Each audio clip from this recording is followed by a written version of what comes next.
मी असं झालं होतं म्हणून कोणी कबूल करत नाही, पण त्याने घेतलेली कबूल केली, मोहाची कबूल केली, पहिल्या धारीची कबूल केली, आकाशात गेलो तेही कबूल केलं आणि खाली पडलो तेही सांगितलं. खरं खरं पोरगा. त्याची तळमळ आहे आतून. येथे पाहिजे जातीचे. घातल्या पाण्याने गंगा वाहत नाही बाबा, आतला ओलावा हवाय.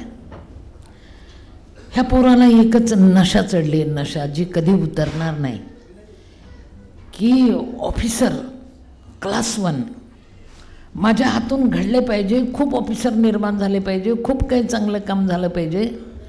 म्हणजे देशाच्या परिपक्वतेचं स्वप्न पाहणारं हे लेकरू त्याच्या पाठीशी उभं राहा आणि खरंच हे होऊ द्या. शशिकांत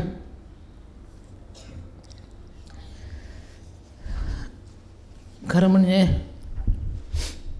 होणारे न चुके कल्पंती जरी ब्रह्मात आडवा.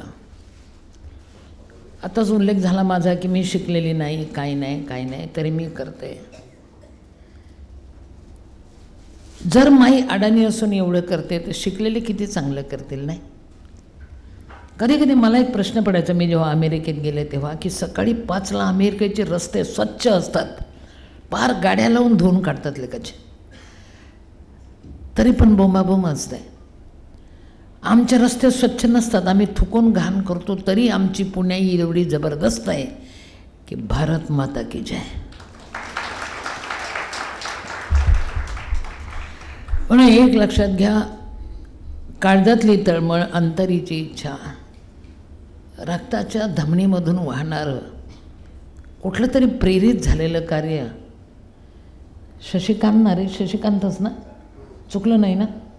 हां, शशी म्हटलं की सिंधुताईने शशी एका राशीचं येतात ना, त्यामुळे शशिकांत तुझं स्वप्न साकार हो बेटा. एक मात्र खरं आहे, शशिकांत सोपं नाही रे हे. एका ऑफिसरला उपरती व्हावी आणि त्याने हा वेगळा रस्ता हाताळावा. एक मात्र खरं आहे शशिकांत, फुलांच्या पायघड्यावरून चालताना, फुलांच्या पायघड्यावरून चालताना काटे बोचले तर सहन करायला शिक बाळ. फुलांच्या पायघड्यावरून चालताना काटे बोचले तर सहन करायला शिक. कारण काट्यांना फक्त बोचणं माहिती असतं, वेदना कळत नसतात. काट्यांना फक्त बोचणं माहिती असतं, वेदना कळत नसतात. पण शशिकांत, देशाच्या कार्यासाठी तू एवढं स्वतःला सबळ कर, एवढे पाय घट्ट कर. नक्की सांगते, एक दिवस काटे तुला सांगतील, आइये वेलकम सुस्वागतम, हम झुकता है तुम चलना सीखो, हम झुकता है तुम चलना सीखो. एवढा प्रवास होणार आहे तुझ्या हातून, तू ते करणार आहे. म्हणून एक लक्षात ठेव बेटा, किसे अपना बनाओ कोई काबिल नहीं मिलता, किसे अपना बनाओ कोई काबिल नहीं मिलता, पत्थर बहुत मिलते हैं लेकिन दिल नहीं मिलता. आणि शशिकांत दिलवाला आहे, सगळं दिलच तयार करायला लागलं बाबा. म्हणून त्याला त्याची काळजी घ्या, हे झपाटलेलं वादळ आहे. आणि मराठ्यांच्या अंगणात बोलते मी आज. क्या बात आहे, कसलीही शोकांतिका नाही. मराठ्यांनीच मराठे कापलेत, मराठ्यांनीच मराठ्यांवर तलवारी काढल्यात, मराठेच मराठ्यांचे शत्रू झालेत. कधी आपण एकत्र येणार रे बाबा? आता तरी ती वेळ आहे, आता तरी सगळे विसरून जाऊया. सर्वांनी, तुम्ही जरी 10% असाल ना तरी जगाला भारी आणि हजाराला दगडं भारी आहे. तुम्ही इतके लूज आहात का? अजिबात नाही. वसा तुमचा दांडगा आहे, रगेल आहे. आणि एकच माहीत आहे, आमच्या राष्ट्रमातेने एकच सांगितलं की मंजिल बहुत दूर है, कोई बात नहीं, मंजिल बहुत दूर है, जाना वहाँ जरूर है, रास्ता मुश्किल है, मरना मंजूर है, मगर शेर जैसे मरेंगे बकरे जैसे नहीं. म्हणून एक लक्षात घ्या, हे सतीचं वाण आहे. जगू द्या, तुमच्या लेकरांना शिकवा, खूप पुढे जाऊ द्या बाबा. आमचा काळ खडतड होता तरी आम्ही मिळवलं, शिकलो म्हणजे जगाने शिकवलं. तुम्ही स्वयंभू शिकून दुसऱ्यांना शिकवण्याच्या लायकीचे व्हा. तुमच्या लेकरांना आवरा बेटा, मागे करा. खूप जग बदलतं आहे रे. कसं होईल आपल्या लेकरा बाळाचं रे बाबा? फार बदलतं आहे. एक काळ होता की आई लेकराला सांगत होती, बेटा अजून जरा आवाज क्लिअर करा रे याचा रे, भणभणतो रे. एक काळ होता आई लेकराला सांगत होती, बेटा तुला 2 आया आहे, मी जननी जन्मभूमी तुझी वाट बघते रे. परवाला मी एका हिंदी साइडर पोराला विचारलं की रे बेटा तेरे को 2 माँ है? तो म्हटला एक तो मेरी माँ है मगर मेरी बाप की कुछ गडबडी लगती है, दुसरी माँ कैसे आहे. नातं तुटलं, प्रवाह खंडित झाला, झरे आटलेत काळजाचे. आता ते पुन्हा व्हायला पाहिजे रे बाबा, पुन्हा व्हायला पाहिजे. म्हणून एक लक्षात घ्या, जगा आणि जगू द्या. अजून थोडासा आवाज कमी करा, म्हणतो जगा आणि जगू द्या, पुढे जा पण मागवून पहा, त्याची गरज आहे, त्याची आवश्यकता आहे बाळा. म्हणून अजून एक लक्षात घ्या, घेतला मी श्वास जेव्हा कंठ होता कापलेला, कोई बात नाही, शाप आहे. घेतला मी श्वास जेव्हा कंठ होता कापलेला, पोळलेला प्राण माझा बोलण्याआधीच गेला. पण तो जो तळमळत जातो ना, ती आग निर्माण करून जातो. इतकेच मला जाताना सरणावर कळले होते, मरणाने केली सुटका जगण्याने छळले होते. म्हणून छळाला घाबरू नका, दुसऱ्यांचा छळ कसा कमी करता येईल ते बघा. आणि शशिकांतचं स्वप्न आहे, माई लेकरं क्लास 1 ऑफिसर व्हावेत, त्यांचे विचार असे ठाम असावेत, देश बदलेल. आणि खरं सांगते बेटा, अख्खं जग क्लास 1 ऑफिसरांच्या हातात आहे. मंत्री नुसत्या सह्या करण्यापुरते असतात, राबवणारे ते अंडरग्राऊंड हे असतात रे. म्हणून तुम्ही तेच करा. आता तुमच्या पायात बळ निर्माण करा बेटा. जग आशेने तुमच्याकडे बघतायत रे, तुम्ही बदलून चालणार नाही. हे जर करायचं असेल, मुलींनासुद्धा शिकवा. आता बघा ना, एका पोरीचा सन्मान झाला ना, शिकली नव्हती, पण पोरींनो, शिकणं म्हणजे उधळणं नाही, शिकणं म्हणजे ओव्हरलोड नाही, शिकणं म्हणजे अस्मिता सोडणे नाही, शिकणं म्हणजे हम करे सो कायदा नाही. विद्या विनयन शोभते. मी कशासाठी शिकतो, का शिकतो, पर्याय काय माझ्या शिक्षणाला, काय मी पुढे करू शकतो, हे कळणं म्हणजे शिक्षण. आजकालच्या पोरी खूप शिकतात, पण आई ग इश्य एवढंच बोंबलतात कारट्या, बाकी घेणं देणं नाही. पोरींनो, जिला माहेर मिळालं नाही, सासरी गेली, ती कायमस्वरूपी सासरी गेली, पण तिने हजारो लेकीबाळींना माहेर द्यायचं स्वप्न पाहिलं. ती राष्ट्रमाता जिजाऊ तुमचे, तुम्ही बदलून चालणार नाही, हे लक्षात घ्या. मी नऊवारी का नेसते तर माझा नऊवारीचा पदर जिजाऊचा आहे, रमाईचा आहे, सावित्रीबाई फुल्यांचा आहे, अहिल्याबाई होळकरांचा आहे. म्हणून मी नऊवारी घालून गेले ना. आता इकडे कोणी बोलायचं नाही रे, इकडे कोणी बोलू नका. आता मी अमेरिकेतसुद्धा असेच गेले होते, 22 तास इमान खालीच येत नव्हतं. लई टेन्शन आलं, इमान बदकन पडलं तर काय घ्या. ते पडलं नाही, पण तिथे गेल्यावर लक्षात, अयो अशी असते बाई अमेरिका. धडधडलं, आतून आवाज आला, चकते सिंधुताई सपकाळ, घाबरलीस, वेडी आहेस. तू ज्या देशातून आली ना, त्या देशाला भारत माता म्हणतात, भारत माता की जय म्हणतात. तुझ्या देशातून आले त्या देशाला माता म्हणायचा अधिकार आहे. तुझ्या देशाला माता म्हणतात, अमेरिकेला मावशी पण म्हणत नाही. जा, ठोकलं भाषणाने आली पळून. परत एक लक्षात आलं, मी जेव्हा स्टेजवर गेले ना, तेव्हा परत धडधडलं मला की काय मी करणार आता, काय बोलणार, एवढी मोठी अमेरिका. पण देशोदेशीच्या मराठी लेकरांनी माझ्याकडे पाहिलं आणि आवाज दिला जोरात, जय महाराष्ट्र, जय महाराष्ट्र. अरे नऊवारी बेस्ट, जय महाराष्ट्र, अमेरिकेला टाईम. म्हणून मला सगळ्या पोरींना पहिल्यांदा सांगायचं आहे, पोरींनो, अस्मिता झाकण्यात असते बेटा, उघडं करण्यात नाही. अंगभर कपडे घाला, शानपण शिका आणि अंगभर कपडे घाला. नक्तरी उघडं दिसतं का रे आमच्या राष्ट्रमातेचं? शिकणं म्हणजे उगाचच प्रदर्शन करणं आहे का रे? आमची संस्कृती 7 कप्प्यात झाकलेली आहे, तिचं उघडं प्रदर्शन करू नका माझ्या बाळ, एवढीच काळजी घ्या रे. आणि अजून एक लक्षात ठेवा, खरं सांगा मला, जे वाईट साईड घडतं आजकाल त्याला कारणीभूत पोरच आहेत का रे? पोरी नाहीत. अरे पोरींनो, असं जगा, असं राहा.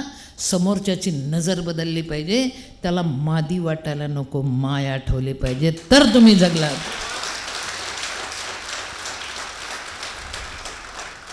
आमची अस्मिता कणखर आहे, लूज नाही, लेचीपेची नाही.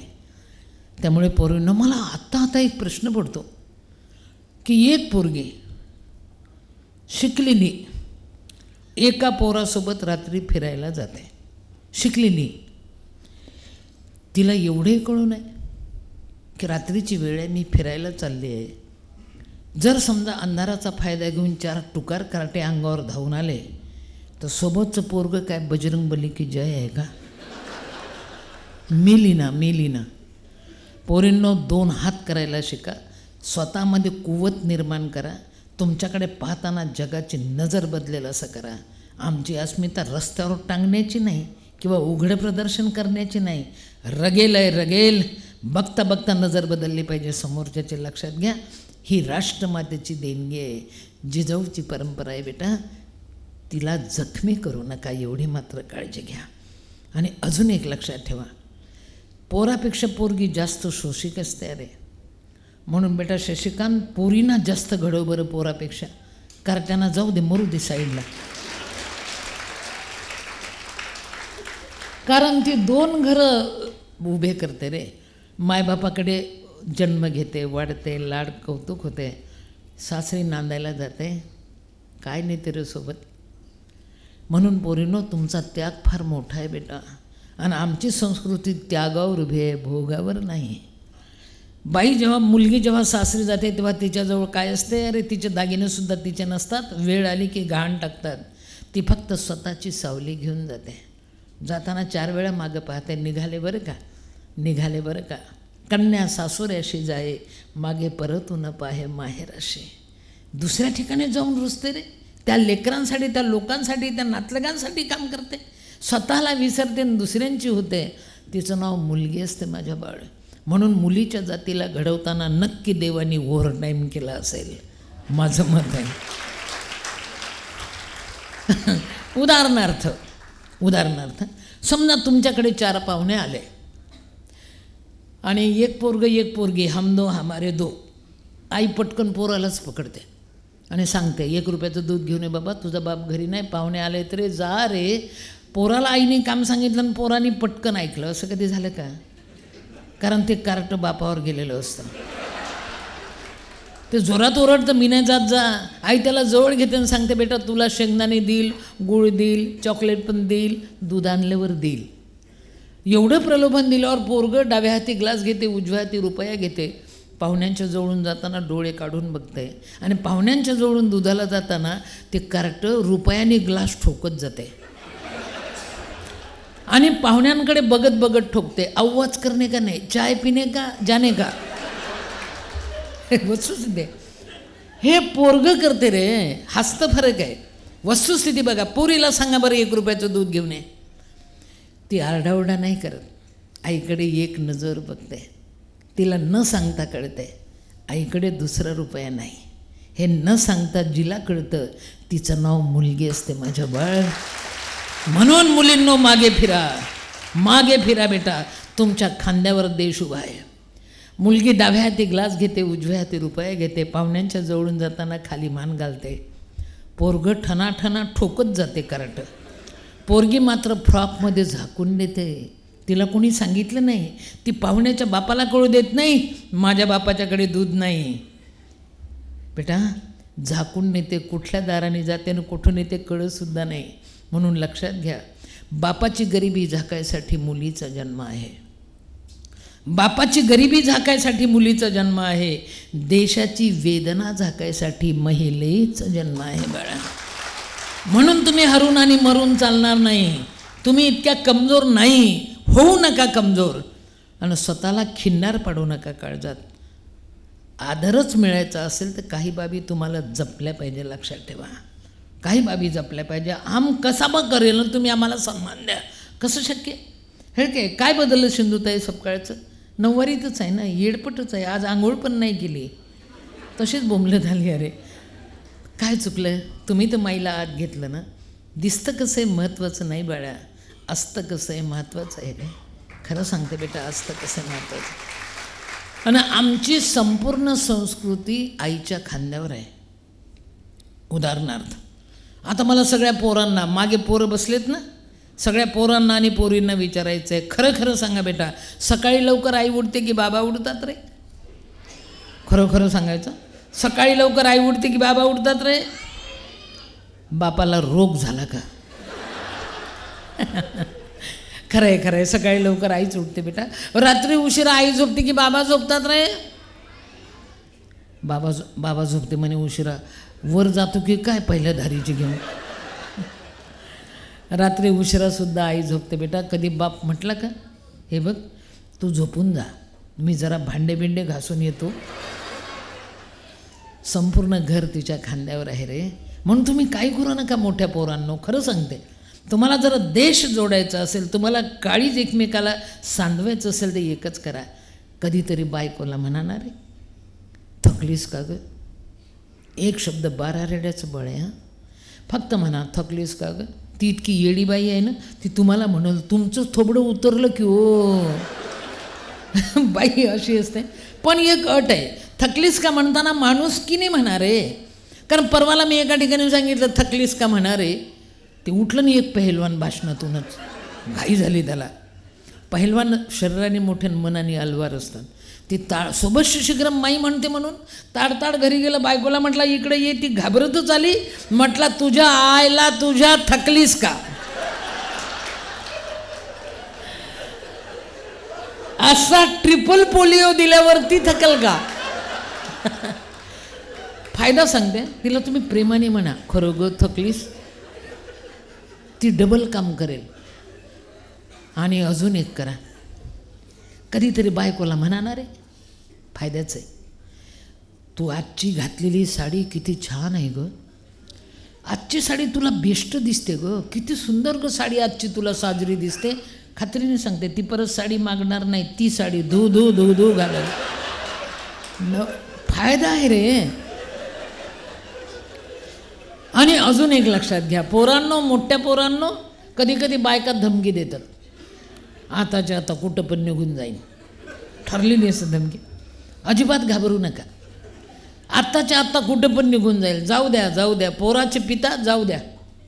ती 4 पावलं चालते आणि हळूच मागं वळून बघते, घ्यायला आलं की काय, घ्यायला आलं की. संसार म्हणजे चिखल पाण्याचं नातं आहे लेकरा, तोडल्याने तुटत नसतं. म्हणून संसार करायचा असतो, पुढे जायचं असतं आणि मागं वळून पाहायचं असतं. त्याची गरज आहे, त्याची आवश्यकता आहे बेटा. आणि अजून एक करा, सायकल माहीत आहे का पोरांनो तुम्हाला? सायकल, पोरींनो आणि पोरांनो, सायकल माहीत आहे का रे? हो म्हणा, नाही तर नाही म्हणा. सायकल म्हणजे आईबाबाचा संसार आहे. खरं खरं गणित. सायकलला चाकं किती? पुढचं चाक आईला द्यायचं की बाबाला द्यायचं रे? हॅलो कार्टे, आईवर गेल्या. तुम्हाला काय आई एवढी अडाणी वाटते का रे? तुम्ही किती मोठेपणा केला ना, आईला पुढचं चाक दिलं तरी आई घेत नाही. कारण आईला माहीत असते आपण जर पुढचं चाक घेतलं ना तर मागच्या चाकावर लक्ष ठेवता येत नाही. गडबडी पीछे के पीछे गडबडी हो सकती है. म्हणून आई पुढचं चाक बापाला देते आणि मागचं चाक आपण घेते. आगे बढो हम पीछे पीछे आताच.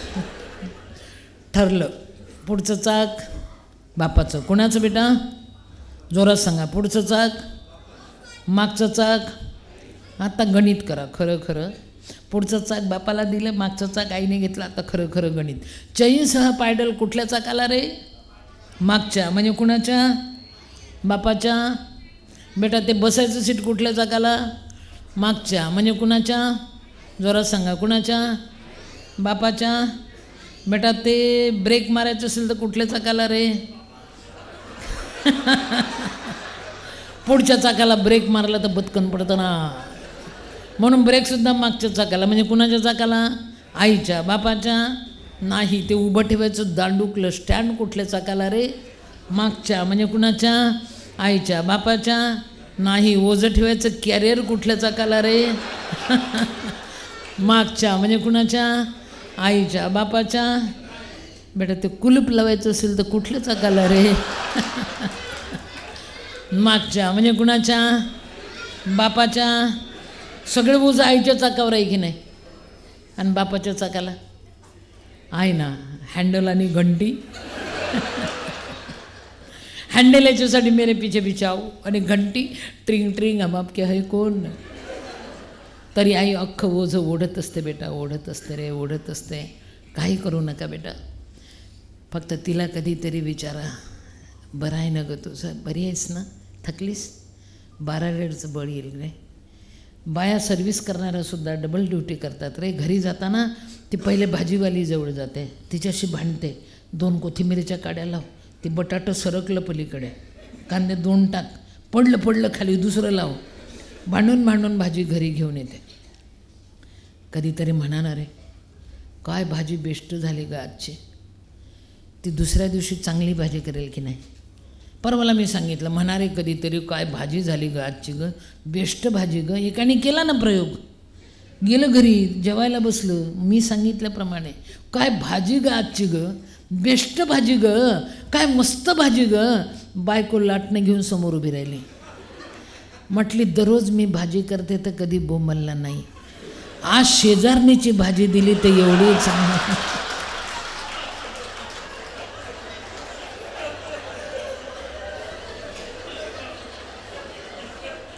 म्हणून प्रयोग करताना सुद्धा जरा इधर उधर देख के करो रे, नाही तर प्रयोग फसतो रे. बायासुद्धा कधी कधी इतक्या खतरा असतात ना. परवाला मी पुण्यामध्ये एका गल्लीत घुसले होते आणि तिथे एक मोठा बोर्ड लिहिला होता, जी बाई इथे कचरा टाकल तिचा नवरा मरल. तिथेच कचरा टाकला होता लय मोठा.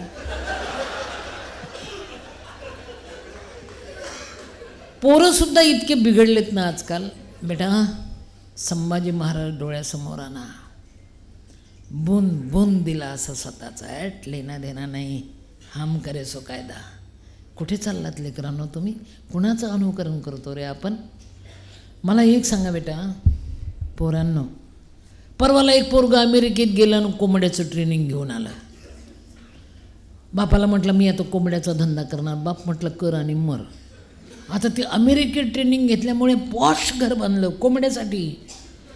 आणल्या कोंबड्या, कोंडल्या, आणि सगळ्या कोंबड्यांना सांगितलं आवाज करणे का नाही, नाही आणि नाही, आणि हर रोज अंडा देणे काच. अख्ख्या कोंबड्या घाबरल्या रे.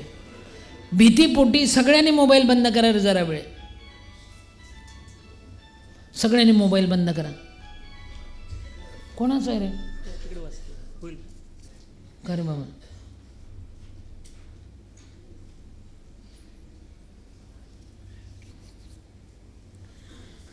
बेटा, सगळ्या कोंबड्यांना सांगितलं आवाज करणे का नाही. हां, कोंबड्यांना सांगितलं आवाज नाही, अंडा देणे काच. अख्ख्या कोंबड्या घाबरल्या रे. त्या घाबरण्यापोटी एकेका कोंबडीने 3-3 अंडे दिले, एका कोंबडीने एकच अंडं दिलं. ते बफरलं. सबने 3-3 न तुने एकच. ती कोंबडी म्हटली, मालक जे काही एक झालं ते तुमच्या भीतीपोटी झालं मालक, कारण मी कोंबडी नाही कोंबडा आहे मालक. कसं होईल बेटा. आता तरी डोळे उघडा रे, आयुष्याकडे बघा रे. आणि पोरीसुद्धा फारच हाताबाहेर चालल्या. परवाला एका पोरीचं लग्न झालं आणि तिच्या आईने तिला कुत्रं भेट दिलं. लाड, कुत्रं भेट दिलं. त्या जवायला अगोदरच कुत्रं चावलं होतं. योग. त्यामुळे ते कुत्रं त्याच्या जवळ आलं ते जोरात बोंबलायचं, हाडा हाडा हाडा. बायकोने सांगितलं आवाज नाही, माहेरचा आहे ना, अहो जावं म्हणायचं नाही तर उद्या सोड चिठ्ठी. घाबरलं बिचारं. सुरू केलं त्यांनी, अहो हाडा, अहो हाडा. किती ब्लॅकमेल करतो रे पोरींनो आपण. म्हणून बेटा, जगा आणि जगू द्या माझ्या बाळ. मस्त निर्भीड व्हा, मस्त जगा. डोळे उघडून जगाकडे बघा रे. त्याची आज गरज आहे, त्याची आज आवश्यकता आहे. आणि पोरांनो, खूप शिका. शिकवणारा तयार आहे, भूमिका तयार आहे. किती उचलायचं त्याचं तुम्ही करायचं आहे आता, चिंतन मनन. आणि अजून एक लक्षात ठेवा बेटा, कधी थांबू रे, कधी थांबू. नाही ते प्रश्नोत्तराचा तास वगैरे. बरं, मग मी शेवट करेल. नाही, नंतर मी परत सुरू करेल ना. आता प्रश्नोत्तराचा तास करून टाकून. किती प्रश्न आहे रे बाबा.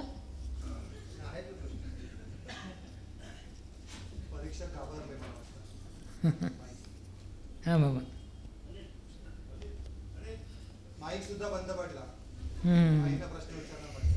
खरं म्हणजे अर्धे नावं मी वाचलेच नाही. शशिकांत रोकडे यांची धडपड व कष्ट, बापूसाहेब रोकडे, प्रतिभा मॅडम व सर्व मान्यवर मराठा मंडळ मुलुंडचे मी जास्त आभार मानते. आणि सागर ताकवले हात धुवून माझ्या मागा लागला होता.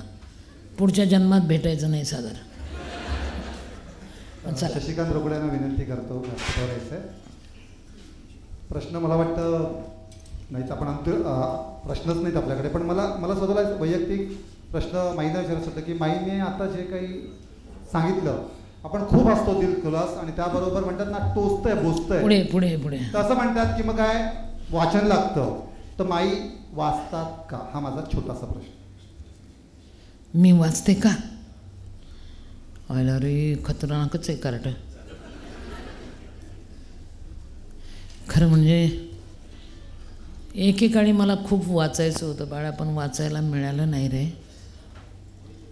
आत्ता मी कबूल करते की जे जे बाबा भणभणतो बरं का, आवाज क्लिअर करा. हे शिट्टी नाही मारली पाहिजे मध्ये, शिट्टी बंद. आत्ता मी कबूल हे अशी शिट्टी नाही मारली पाहिजे, त्यामुळे कमी करा. त्यामुळे मी कबूल करते की मला खूप वाचायचं होतं हां, पण वाचता आलं नाही, काही मिळालं नाही. त्यामुळे माझे पती कागद जाळून टाकायचे, कारण त्यांना वाचताच यायचं नाही. त्यांना वाटायचं बायको वाचते म्हणजे येतो नवरेशाही का अपमान आहे. त्यांनी कागद जाळायचे आणि मला काळीच पेटल्यासारखं वाटायचं. मग मी काय करायचे, पर्याय शोधले मी वाचनाला. मग वानसामानाचे आलेले कागद मी उंदराच्या बिळात चोरून ठेवायचे, पतीला कळू नये म्हणून. उंदरं अजून आत घेऊन जायचे. अरे म्हणून मगा तुझा मोठा उंदीर माझे कागद खायचा आले का. आणि मग उंदीर आतमध्ये नेते म्हणून मग मी एक करायची, कागद वाचून टाकायचे आणि सगळा कागद मी चावून चावून खायची. बळा लई कागद मी चावून खाल्ले, पचवले, ते आता उगवायला लागले. एका मेरा दोष आहे, मी पहिले खाल्लं. असं वाचन केलं रे मी. बोल. रोकडे साहेबांना मला विचारायचं वाटतं की माईंसोबत माईंना त्यांनी ते आणलं, पण मग त्यांना नेमकं काय वाटलं, कारण पोलीस दलात काम करणारी ही व्यक्ती एवढी संवेदनशील असू शकते का?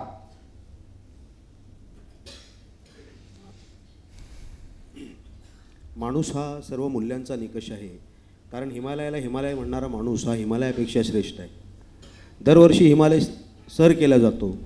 कशासाठी? तर दरवर्षी त्याची उंची काही इंचाने काही फुटांनी वाढते आणि दरवर्षी तो गिर्यारोहक नव्याने तो हिमालय सर करण्यासाठी जातो. मग तो हिमालय मोठा की माणूस मोठा? माणसात दडलेला हिमालय